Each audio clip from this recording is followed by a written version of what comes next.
Hi everyone, this is Paul Lang from DTS, and I just want to introduce you to what you're about to watch. It's a 30-minute long event that was presented live to the free members at Discipline Trading Strategies. This is what's called an impromptu event. It's called Just Some Great Trades. Impromptu events are a little bit shorter and focused on a little quick topic. So you can now sit back and watch for the next 30 minutes a handful of great trades from the prior week, including a long-term one as well. If you enjoy this, check out the many other educational events, articles, and Trade of the Week videos that you can get free access to on the free stuff page. So for now, sit back and enjoy. Welcome to tonight. This is an impromptu session. It's called Just Some Great Trades, Too Much for an Email. I haven't done one of these in a couple of months at least. This is not the normal Wednesday event. This is an impromptu, meaning I just decide to do one all of a sudden, boom, there we go. It's a half hour long, so I'm going to go kind of a quick clip. It's that topic like it says there on the screen. A little bit too much for an email, maybe not enough for a full presentation, so we get together, have a little fun. Just some great trades. Here's what you were emailed. And there's a blurb in there. I actually wrote this 2 or 3 times, which I don't normally do because I wasn't comfortable with how I phrased it every time. But I said either in here or in a prior one that this is not my favorite type of thing to do. Does anybody know why? I mean, go through and show off a bunch of great trades. Does anybody know why this is not my favorite type of presentation? I'll take a quick guess. I'm going to give you like 30 seconds. That's all the time we have in an impromptu event. Why is this not a favorite thing for me? Well, that's true, Dan. I use the word show off because it's kind of what it is. And I'm going to put a losing trade in here to show because, I obviously get it wrong sometimes, but overall, very good results. Well, maybe you're hitting on, the reason is because the best way to say it is what happens after an event like this. I think the best events I can do for most of you are the more soft topic ones because I can, really fully teach a topic on something. But unfortunately, a lot of people don't like those. A lot of people are drawn to these because they think that they are going to, well, Dan, it's not, some of our people are fine, but it's the newer people who think that, you'll learn to trade from this. And then what I inevitably get after this is a string of emails, several days, couple, 3 weeks, whatever it is afterwards that are, Paul, I took this trade. It was like that one you showed me at the event. It was just, I did the same thing you did and it didn't work. What did I do wrong? And of course, I look at it and it's not even anything near what I showed them. So hence, like that word hence, I put in this slide here, a warning. And some of you may think it's a bunch of garbage I put this in here, but that's fine. I really don't care. You're viewing the tip of the iceberg. You're hearing a simple dumbed down explanation. Lots of stocks were looked at each day and there's a reason these were chosen. I'm not always right. You will see an example, but it's about getting high odds setups. Discuss. What do I mean by that? Well, obviously, there's a lot that goes into picking any stock that I pick. And it's not as easy as if I could explain to somebody in 30 seconds, how to succeed picking stocks. I mean, the seminar program would be 30 seconds long, but it's not.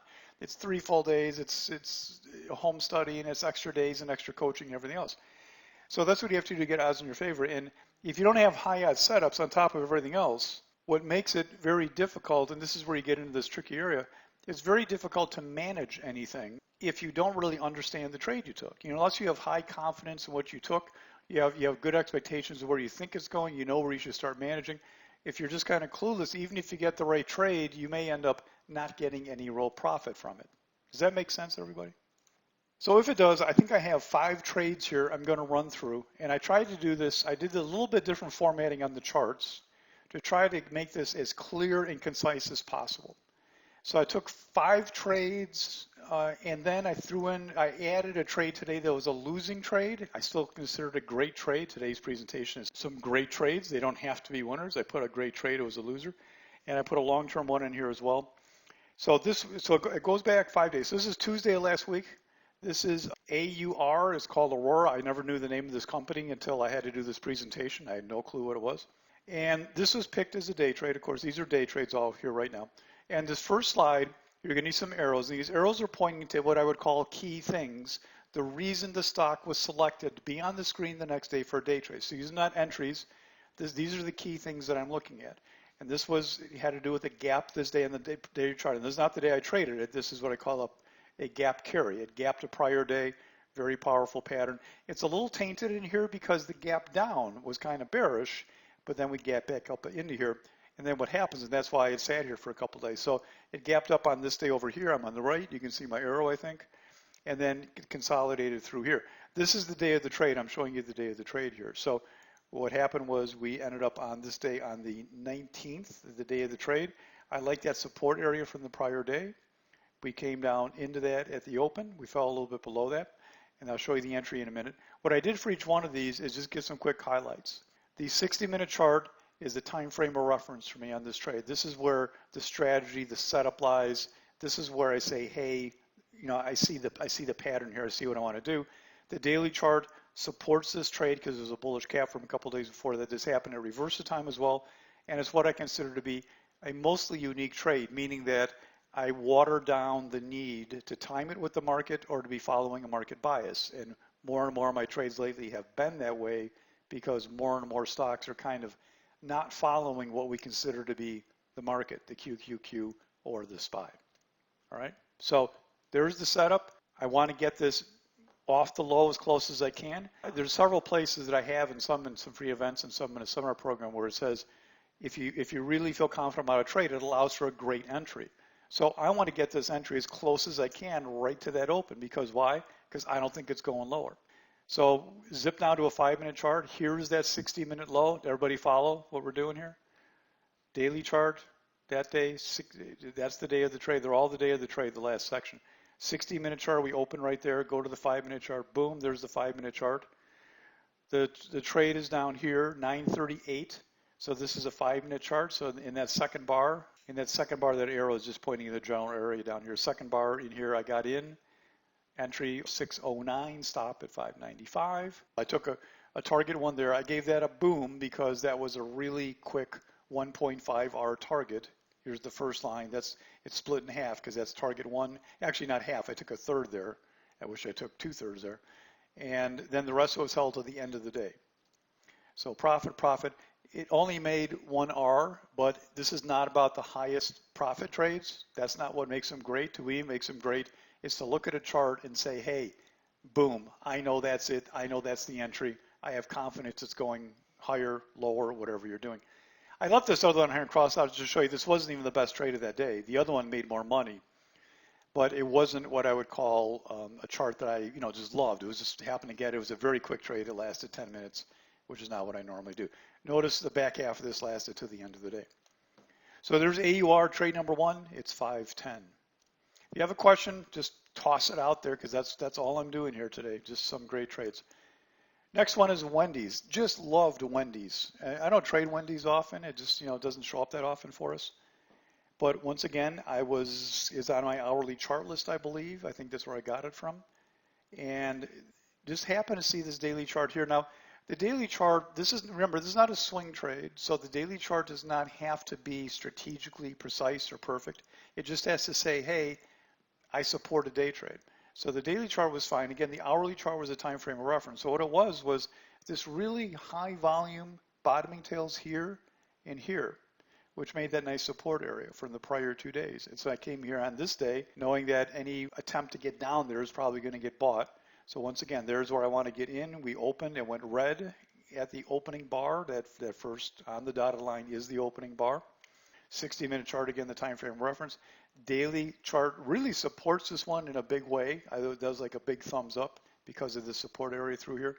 Because of the huge support area beneath, I wanted to see it drop and to buy it on weakness. So go long on weakness, not long on strength once I know I want to get into it. And again, this was a very unique setup. I really didn't care what the market was doing during the open on this particular day. So this one fell hard, and that's what you want to see. I want to see him fall. I could have gotten in much better on this one, but it kind of fooled me. I kind of thought it was going lower a little bit. I thought maybe we test those other tails, if you remember. Here's these other tails. We never went that low, so I was kind of hesitant. So I ended up going long on strength with the first entry over here. So it was entry over 1786, stop under 1769.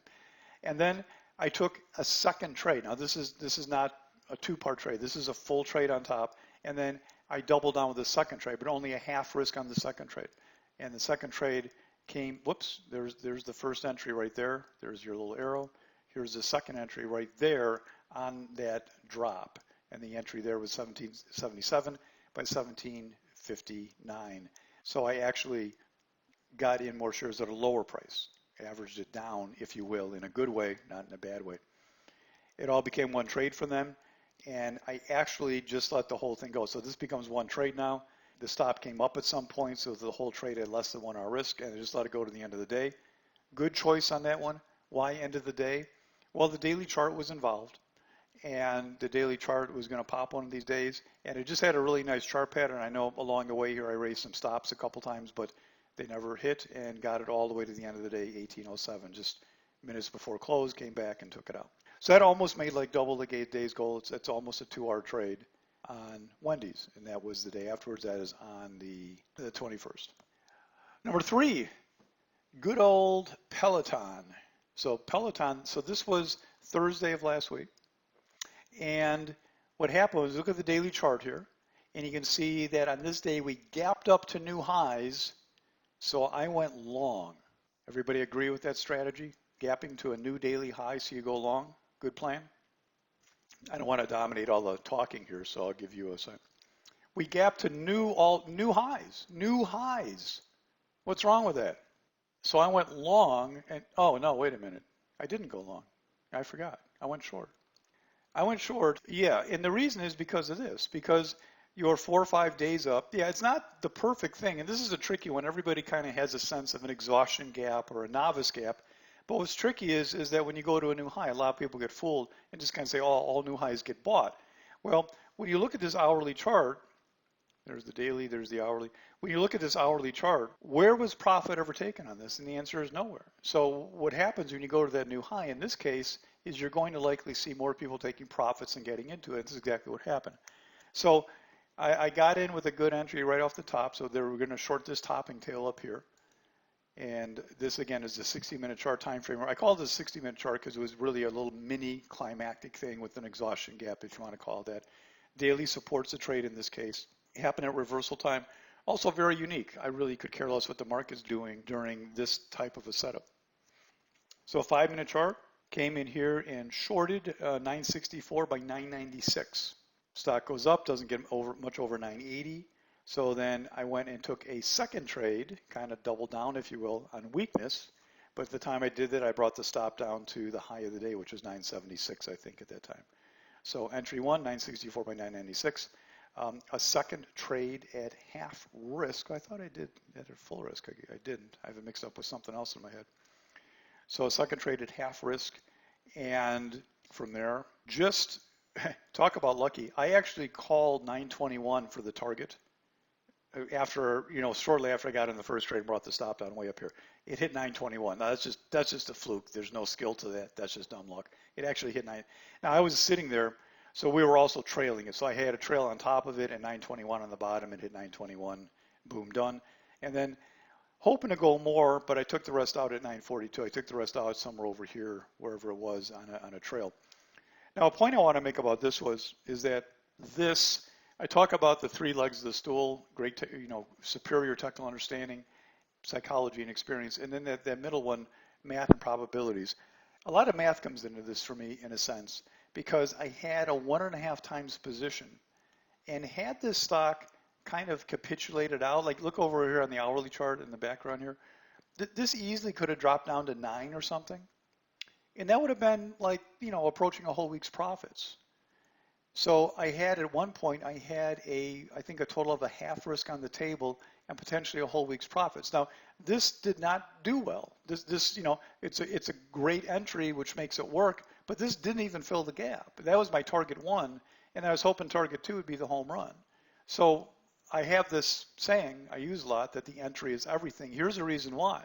If you take an inferior entry on this, you don't make money. Maybe you break even, maybe you lose a little bit, whatever it is. So it ends up making, just over the day's goal, just over 1 hour, a little bit, but it was really never had a great move. So it wasn't a great move. You don't know that. You don't know when you're getting in. I've seen these completely capitulate, and that's what I was hoping for, of course, but it didn't happen. Any questions so far? I've been going pretty quick because I want to get through in a half hour, and I just looked at some comments I had. Let me go back to Wendy's real quick because I'm doing good on time here. The misconception about this is Wendy's with the bottoming, Wendy's with the bottoming tail thing. Just the misconception sometimes. I see, every time I scan, I see 100 bottoming tails, if you will, and they're all garbage. I don't care about them at all. you have to see everything there that you want. When I saw this one, this was different to me. So it's not just as simple as walking away and saying, oh, okay, whenever you see a bottoming tail, you go long. No, bottoming tails are not even bullish in a vacuum. I've gone over that even in some free events. Topping tails are not bearish necessarily, not at all. And then on Wendy's, I had a comment too, is that, you could look at that entry and say, yeah, this is a great entry. But you could have also said, hey, Paul, you did a lot of hard work there. I mean, look at these entries. They're great. Well, if I had a nickel for every time somebody showed me a great trade at 4 o'clock, I'd have a whole lot of nickels. But the problem is you don't know what's going to happen, right? And the other thing is, what if this was all there was? What if this was the high of the day, which it easily could have been that day? What if that was the high of the day? Well, you take that breakout, you're not making any money. See, so that's why I think the entry is always everything. It takes a poor move and lets you make some money. And if you get the good move, you can make a lot of money. All right, what are we on? So we did Peloton and we're on Sunrun. This is Run, R-U-N. The stock is Sunrun. I never knew the name of that actually until I did this either, even though we traded a lot. I'll just call it Run. This was based, again, on my day trading. The concept comes on a 15-minute chart or based on what's happening on a 60-minute chart, supported by a daily chart. So this daily chart really is not a swing trade because the daily chart is kind of garbage here. It's just falling. But for a day trade, it held that prior low.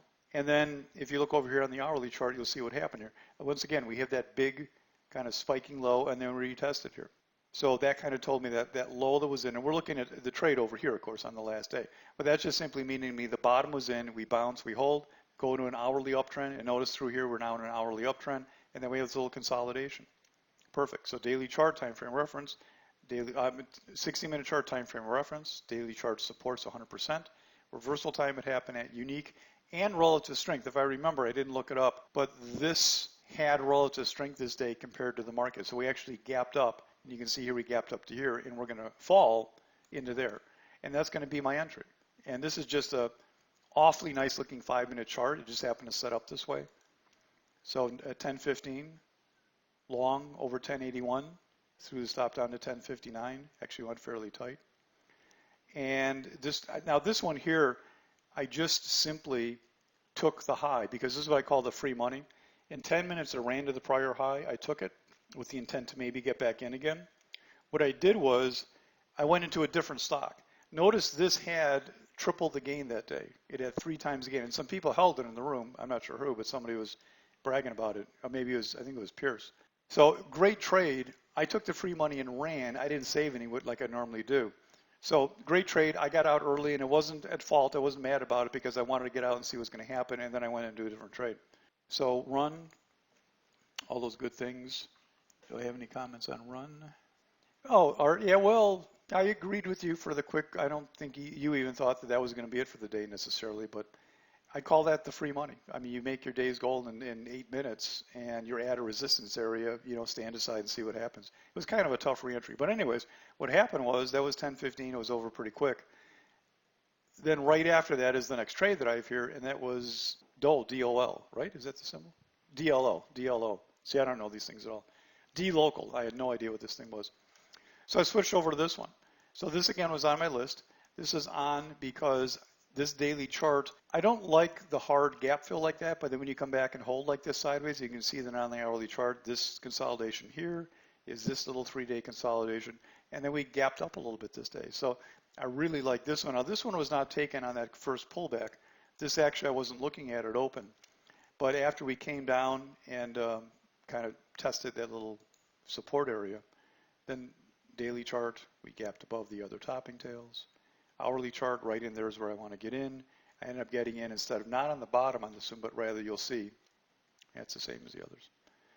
But we had, it almost looks like I have the chart blanked out. And while I was waiting for it, it popped down a little bit. And I took it 11:17 by 11:04. Just a little mini shakeout in there. And when you have a shakeout, just as soon as it stops shaking, jump in. So again, and this one was held till close. Thought I blew it because we were way up here and I really liked the profit in this one because it was like 2-hour profit up there and then it pulled back. I was like, oh no, I hope I didn't blow it. But then we ended up closing strong and came almost back to the high of the day. So DOL. So that was, over, and that was just Monday, right? Yeah, these last two trades were Monday.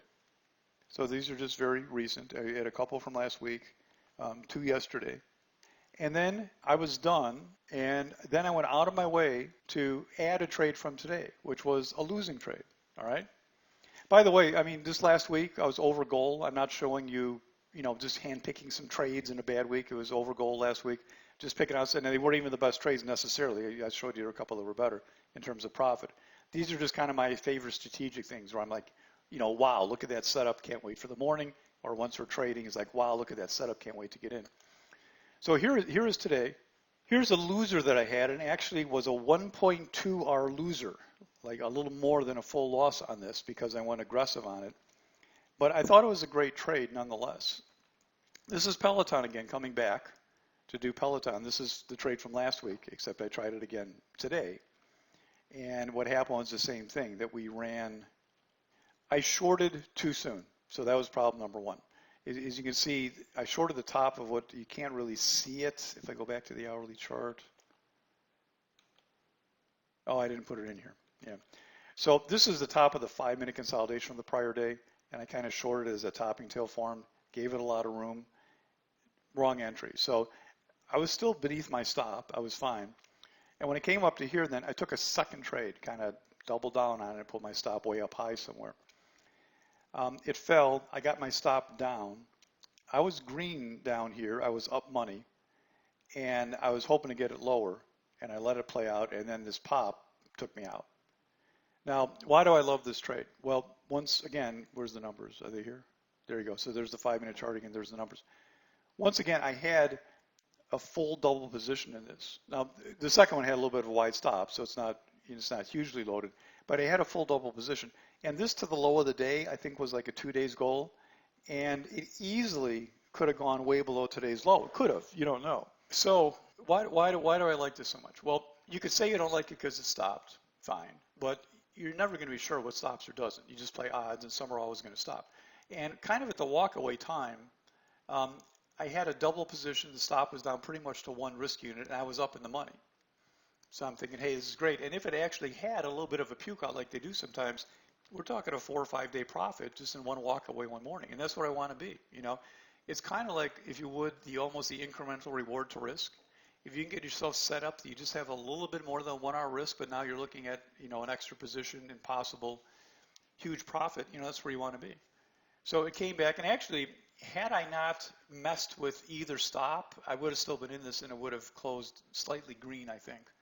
But I got out here and took the hit on it. So there's a loss from today. Didn't like today. All the other days are pretty good, but I didn't like today, and that was a loss from today, even though I would still call it a really good trade. Now, I also took a trade, I think, stunk today. VK Tax was a bad trade, and I wouldn't have minded if I took a great entry. I took a bad entry. So I was mad about VK Tax. That was just a bad trade. But the title of this is not some good trades and some bad trades. This is some great trades, so I still consider this a great trade, even though it was a loser. And then finally, I said I'd also throw a long-term one in here. We closed this out last week or so. This was Snowflake. This is the long-term position now. Same concept of trading, same thing, different time frames we're using, but still really aggressive entries. This comes out in the DTS long-term traders. This is not from the trading room, in the trading room or day trading. This is the letter you get because this is long-term holding for weeks. This is on October 3rd it came out. Yeah, October 3rd. And I'll show you the chart here. This is really super aggressive long-term trading, meaning monthly chart here just hit some area. It's not critical to this trade. I actually go right to the daily chart. The weekly chart didn't help much. But we have this support area that's set up through here. And if you go look at your own charts, I get in over 110.51. This is using a 15-minute or a 60-minute chart. So this is what we call a stage one.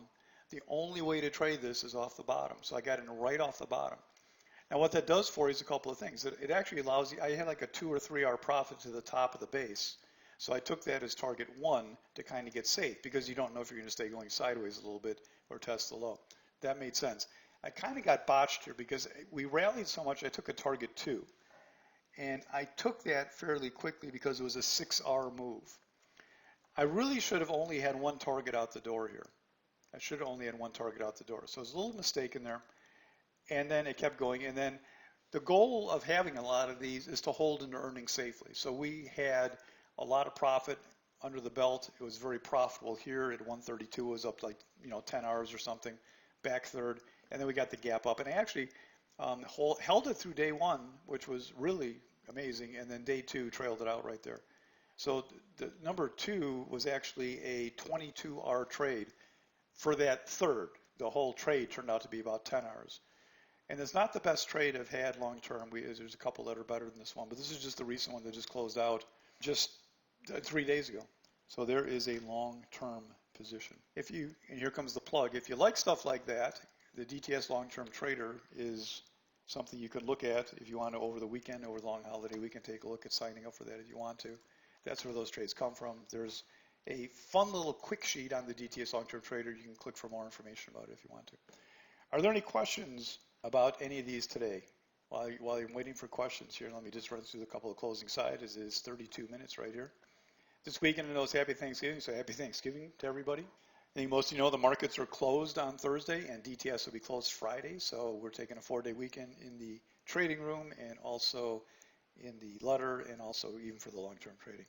If you're looking for stuff to do over the weekend, a lot of free stuff at DTS. There's a more to do at DTS page that you can go to, and you can access the podcast. I can't believe how popular the podcasts have been. I get so many comments on those, and even a couple people who have joined us permanently. The link to that you'll see right on the homepage too. So feel free to sign up for that. And the last thing, podcast platinum member, if you really love the stuff on the free stuff page, you want to get all the back issues going to the beginning of time, and also get the home study course for options and the intro class, and meet with me every month or so and get all the archives going back. You can also become a platinum member if you want to. There's a one-time fee for that. It's a couple $100, and it will give you more than you could look at the rest of the year probably. And here, if you want to look at that, feel free. All right?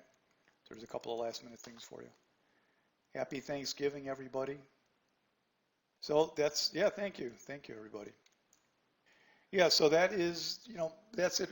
What's the point? Well, I do this once in a while. People love when I do this. Like I said, I'm not a huge fan of it, but it just kind of shows off what you can do with understanding technical analysis. None of these trades relied on, before you go, none of these trades relied on understanding interest rates, understanding the market, none of that. I look at trading like a video game, and I think you should too. I keep it very simple, and it's just charts that tell you what you want to do. Days like, well, today, even though I didn't like it, days like yesterday, the day before, they're just the premier trading days to me, where you have all this stuff going on all over the place, and the market's doing that, and people are talking, and economic numbers are out. And with all that stuff going on, what do? You just find a little thing like DLO. DLO doesn't care about anything in the world. And there you go. That's all you have to do, is just find the right stuff. All right? So remember that when you go to do your day trading and your long-term trading. Doesn't matter. I don't even know what snow does. Apparently they make winter ski equipment, I would guess. I don't know. But that's all I want to know right there. That's all I want to know. I don't care what they do, who they are, what their PE ratio is, if they're into Bitcoin or not. Don't care. You're clouding up the answer there. It's not. Is it really insurance? I have no idea. I thought they're in computers of some kind or something. I think it's a college exam board or something. I don't know. All right, everybody. Have a great holiday weekend. We're still in the trading room tomorrow. It'll probably be a boring day. And you'll probably get a few emails from me over the weekend. Probably some educational stuff. Everybody always asks, is there Cyber Monday or Black Friday sales at DTS? I don't do sales. I got to say that every year. I may consider doing some little thing. We'll see. If you get it, you do. If you don't, you don't. But I don't really do that much at all. Take care, everybody. We'll see you all back after the holidays, or if you're in the room, we'll see you in the morning, okay? Take care, everybody.